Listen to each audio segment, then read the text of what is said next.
Okay, Assalamualaikum warahmatullahi wabarakatuh. Ini topik akhir tentang bajet. Tadi kita dah belajar tentang budget plan. So, budget plan ada 4 pengalaman yang besar saya telah lalui supaya anda faham teori dia. Dan dari segi technical part adalah saya nak bagi tahu dengan anda supaya anda jelas dan faham. Jom kita tengok apa ni bajet sebenarnya. Bajet ni anda kena ada tahu kecil atau besar anda nak spend. Kan? Anda kena faham kecil atau besar anda spend. Sebab tu daripada awal saya minta anda pecahkan database. Kerana apa? Kerana kalau anda ada bajet besar, dia dah jadi game plan dia berlainan.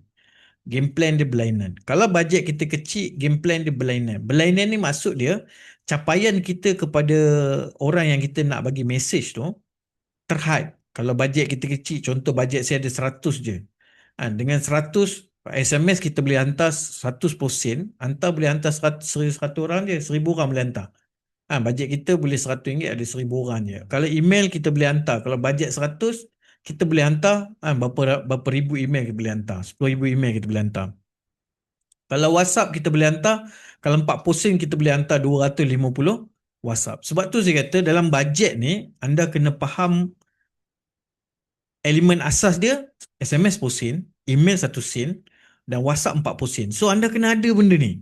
So kalau anda ada bajet ni, anda kena kekalkan, anda kena mula dengan gerak kerja, berapa bajet aku ada. So bila aku ada bajet, aku faham nak buat tu kerja macam mana. Kalau aku tak ada bajet macam mana? Kena cari. Nak tak nak kena carilah. Nak hidupkan dia.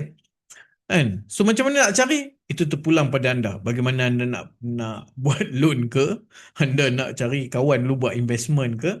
Ataupun apa saja perkara yang membawakan percentage dia meningkat. Maksudnya bila anda buat follow up ni, anda dapat ROI, ada keuntungan, untung tu anda bahagi kepada orang yang tolong spend untuk anda. Pun boleh, tak ada masalah. Apa saja keadaan.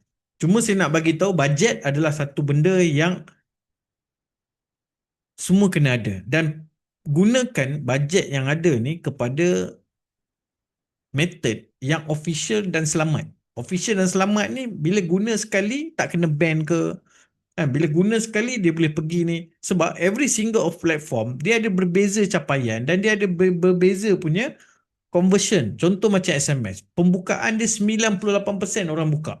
Confirm orang buka. Email, kalau you bijak sikit buat email, dia akan pergi 20% sampai ke 80%. Saya pernah lalui benda tu. Minima purata tengah-tengah, saya anggap 35% tu berlaku untuk email. WhatsApp memang buka banyak. 90%, 95%. Yes, saya akui benda tu. Cuma WhatsApp, kalau you salah langkah, you salah langkah, ban tu memang pasti. Ban tu memang pasti. Walaupun kita pakai official, ban tu pasti. Cuma you kena belajar sikit sebanyak. Skrip-skrip yang you hantar itu tidak mendatangkan beban dan tidak terasa seperti anda ni hard sell. Sebab tu saya kata daripada awal, konsep yang saya bawa dalam copy master, convert sale, email, SMS, WhatsApp ni, kesan yang saya nak bawa adalah supaya jangka masa panjang, customer akan melalui fasa apa? Fasa bagaimana daripada 4 pengalaman saya dalam budget plan. Saya tengok agak 4 pengalaman saya ni, kalau anda tengok video satu persatu tu, anda akan nampak kita growkan kita punya database dan kita punya prospek, kita punya pelanggan ke tahap mereka yang bijak. Dan kita bawa mereka ke arah apa? Mereka duduk dalam kelompok storytelling kita.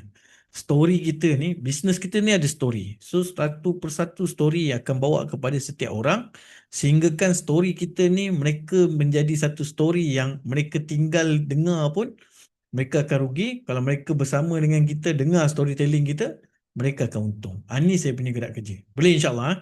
Saya harap anda faham sedikit sebanyak teori yang saya terang-terang demi terang ni supaya anda jelas pergerakan anda ni bukanlah pergerakan 1 hari, 2 hari, 3 hari, tapi berpanjangan. Berpanjangan dia punya proses. Boleh insyaAllah. InsyaAllah kita jumpa lagi. Assalamualaikum warahmatullahi wabarakatuh.